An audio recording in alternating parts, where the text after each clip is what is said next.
Me llamo Laura Mercer. Tengo 40 años y durante casi toda mi vida aprendí a mantener la calma incluso cuando todo a mi alrededor se estaba rompiendo. Pero aquella noche, sentada frente a mi madre durante la cena del Día de la Madre, escuché una frase que todavía puedo repetir palabra por palabra. Ojalá nunca hubiera sido mi hija. Me quedé mirándola unos segundos. Después dejé los cubiertos sobre la mesa y respondí con una tranquilidad que ni yo sabía que tenía. Entonces, haz como si nunca hubieras tenido una. Me levanté y salí de la casa. Pensé que ahí terminaría todo. No podía imaginar que 10 minutos después mi teléfono vibraría dentro del coche con un mensaje de mi madre. Devuélveme mi coche o llamaré a la policía. Leí el mensaje 2 veces. Miré el volante y, por primera vez en todo el día, sonreí. Escribí solamente 2 palabras. Hazlo. 40 minutos más tarde, 3 coches de policía aparecerían frente a aquella casa, y una pregunta de la gente iba a sacar a la luz un secreto familiar que llevaba años escondido. Pero antes de contarte cómo llegamos hasta ese momento, quiero que entiendas quién era yo dentro de mi familia. Durante casi 2 décadas trabajé en el ejército y aprendí a organizarlo todo: dinero, responsabilidades, problemas y emergencias. En mi trabajo todos confiaban en mí porque sabían que nunca prometía algo que no pudiera cumplir. El problema fue que llevé esa misma costumbre a mi familia. Después de que mi padre muriera, mi madre quedó con deudas, facturas médicas y una casa que apenas podía mantener. Mi hermano Wade decía que estaba pasando por una mala etapa y que pronto encontraría trabajo. Ese pronto duró años. Así que empecé a enviar dinero de mi salario directamente a mi madre. Primero pagué las facturas, después el coche, luego reparaciones, medicamentos y otras cosas que siempre parecían ser urgentes. Nunca me preguntaban cuánto me quedaba para vivir. Solo escuchaba: Laura, necesitamos esto. Y yo siempre respondía que sí.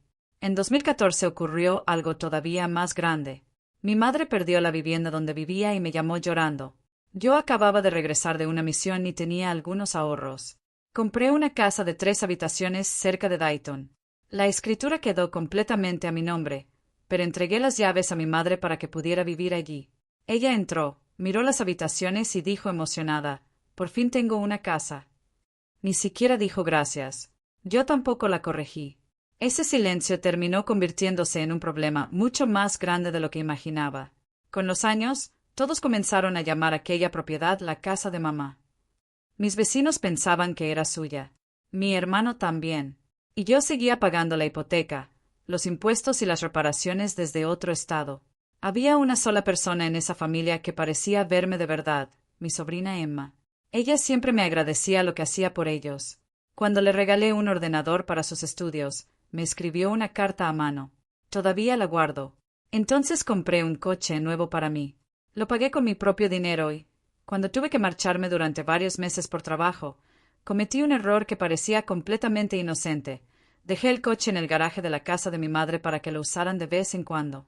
Cuando regresé, el coche tenía miles de kilómetros adicionales. Mi madre ya lo llamaba su coche. No discutí. Me llevé el vehículo conmigo y pensé que el asunto terminaría allí. Me equivocaba. 5 semanas antes del Día de la Madre, recibí un aviso que hizo que se me helara el café en las manos. Habían abierto una tarjeta de crédito usando mis datos. La deuda superaba los $12,000. Y cuando revisé las compras, encontré algo que me dejó completamente inmóvil. Alguien había utilizado esa tarjeta mientras yo estaba a miles de kilómetros de distancia. Sabía perfectamente a quién pertenecían aquellas compras. Era mi hermano. Si esta historia ya te está atrapando, dime en los comentarios desde qué país o ciudad estás viendo el video y suscríbete al canal, porque lo que ocurrió durante aquella cena apenas era el principio. Porque cuando enfrenté a Wade, mi madre no defendió la verdad. Me defendió a él. Cuando regresé a la casa, las luces de los coches de policía iluminaban toda la calle. Mi madre estaba en el porche, con los brazos cruzados, como si ella fuera la víctima de una tragedia que yo había provocado. Yo estacioné al otro lado de la calle y esperé. El agente se acercó primero a mi madre y le hizo una pregunta sencilla: «Señora, ¿a nombre de quién está registrado el vehículo?». Ella respondió que era el coche de la familia. El agente volvió a mirar los documentos y le preguntó si su nombre aparecía en el título. Mi madre se quedó en silencio. Entonces crucé la calle con mi identificación, el registro y los documentos del seguro. Todo estaba a mi nombre. El agente entendió inmediatamente lo que había pasado. Mi madre había denunciado como robado un vehículo que legalmente me pertenecía. Y mientras intentaba explicar que en una familia no deberían existir esas divisiones, mi hermano Wade salió al porche gritando. Pero lo que nadie esperaba era que, mientras discutíamos, el agente descubriera algo mucho peor. Wade tenía una orden pendiente por haberse saltado una cita judicial relacionada con un caso de conducir bajo los efectos del alcohol. En cuestión de minutos, mi hermano terminó esposado. Mi madre me miró desesperada y gritó: «Haz algo. Eres coronel. ¿Conoces gente?». Ahí entendí algo que me dolió más que sus insultos. Incluso con su hijo esposado delante de ella, mi madre seguía viéndome como un recurso al que podía acudir cuando necesitaba solucionar un problema. El agente me explicó que la denuncia falsa podía traer consecuencias y me pidió que pensara bien si había algo más que debían saber. Yo tenía los documentos de la tarjeta de crédito en el coche. Tenía la confesión firmada de Wade. Tenía pruebas suficientes. Pero aquella noche todavía no dije nada. Me fui a un hotel y pasé horas revisando mis cuentas. Quería saber exactamente cuánto dinero había entregado durante todos aquellos años. Sumé la hipoteca, los impuestos, las reparaciones, el techo nuevo, los tratamientos dentales, las facturas, el dinero que enviaba mensualmente a Wade y cada pequeña transferencia que había olvidado. Al amanecer escribí una cifra en una tarjeta: $217,000. No era solo dinero. Era una vida entera intentando comprar un lugar en una familia que nunca me había tratado como hija. Ese mismo lunes fui a la policía y presenté oficialmente la denuncia por robo de identidad y fraude. En el formulario escribí el nombre de mi hermano. No puse persona desconocida. El detective Ramos revisó las pruebas y luego miró el documento que Wade había firmado reconociendo la deuda. Él firmó esto, dijo. Sí. Entonces entendí que ya no había vuelta atrás. Mi tía Carol me llamó poco después y me dijo que estaba destruyendo la familia. Me advirtió que todos me darían la espalda si seguía adelante. Mi respuesta fue corta: «Está bien». Ese día cancelé los pagos que llevaba años haciendo por todos.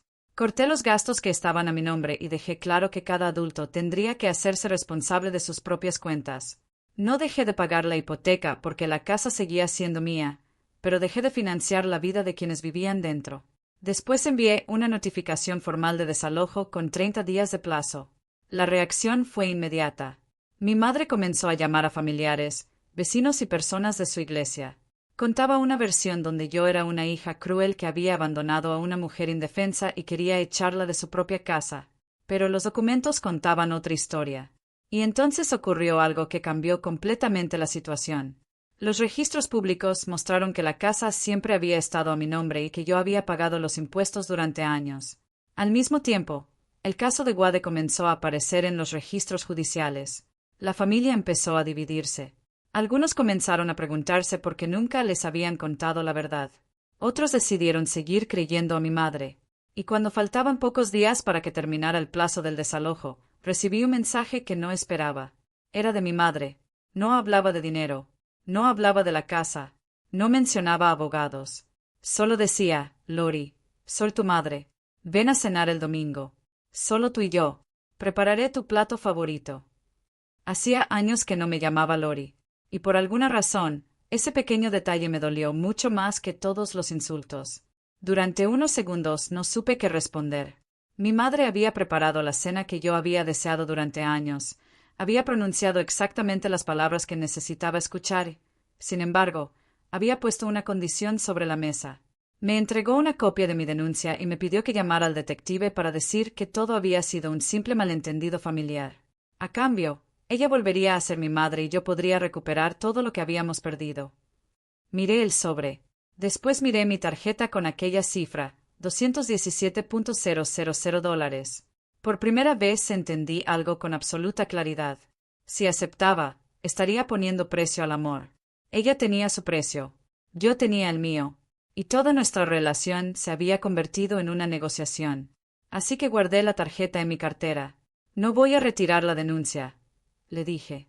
Mi madre bajó la mirada. No discutió. Tampoco lloró. Solo asintió lentamente, como si acabara de confirmar algo que ya sabía. Me levanté y salí de aquella casa. Cuando llegué a la esquina, detuve el coche. Durante años, cada vez que me alejaba de esa casa, Mi teléfono sonaba poco después. Siempre había una factura, una emergencia o alguna nueva petición. Esa noche esperé. 1 minuto. 5. 10. El teléfono permaneció completamente en silencio. Y entonces comprendí la verdad más dolorosa de todas. Quizá durante 17 años no habían estado llamándome porque me extrañaban. Me llamaban porque necesitaban algo. Lloré allí mismo, con la frente apoyada sobre el volante. No lloraba por la mujer que estaba en aquella casa. Lloraba por la madre que yo había imaginado durante toda mi vida y que quizá nunca había existido. Después llamé a Denise, una antigua compañera del ejército que siempre había estado a mi lado. Le dije simplemente, se terminó. Ella no me preguntó por qué. Solo dijo, ¿qué necesitas? Y por primera vez respondí sin pensar en dinero ni responsabilidades.